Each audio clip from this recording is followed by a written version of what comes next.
জানো মা, আমি ভালো নেই। এই কথাটা আমি তোমাকে অনেকবার বলেছি। তাছাড়া কাকে বলবো বলো? আমার কষ্টের কথা শোনার মতো কেউ নেই।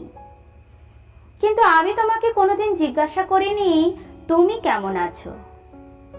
মনে আছে মা, যখন তুমি চিকেন রান্না করতে, তখন আমাদের ভালো ভালো চিকেন পিসগুলো খেতে দিতে, আর যেগুলো পড়ে থাকতো সেইগুলো তুমি খেতে।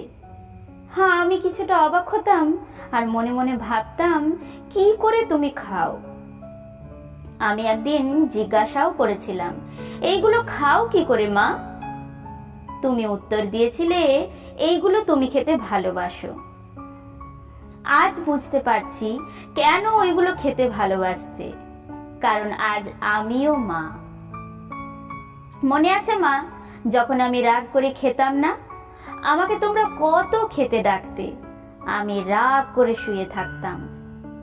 আর এখন আমার রাগের কোনো মূল্য নেই। আমি খাই বা না খাই, কার কি এসে যায়।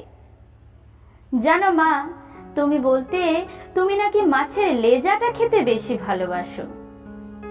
আজ বুঝতে পারছি ওই লেজাটাই তোমার কপালে জুটতো।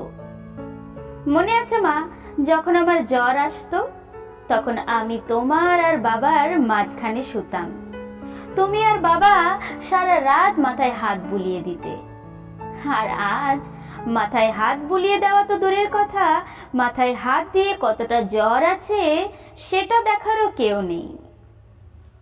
আমি যন্ত্রণায় ছটপট করছি মা। এসেছিলাম তোমাদের ছেড়ে সুখের সংসার করতে। সংসার সংসার করতে এসে সংসেজেই রয়ে গেলাম। সংসার আছে, ভালোবাসা নেই। টাকা আছে, শান্তি নেই। সবই যেমন কেমন স্মৃয়মান। জানো মা, ছোটবেলায় সবাই যখন বলতো আমি তোমার মতো শান্ত স্বভাবের হইনি, আমার খুব রাগ হতো আর গর্ব হতো আমি আমার বাবার মতো প্রতিবাদী।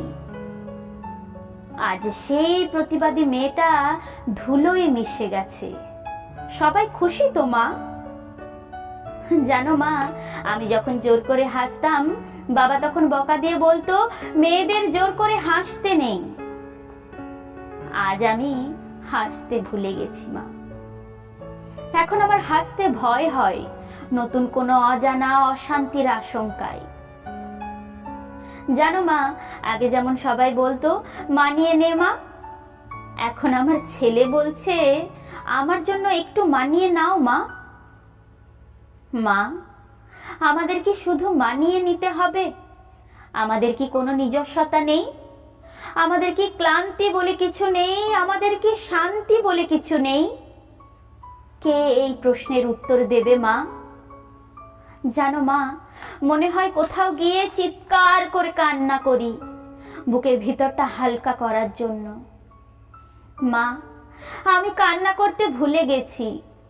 আমার ভেতরে শুধু হাহাকার, একটু সম্মান আর ভালোবাসা পাবার হাহাকার। মা, আমি ভালো নেই।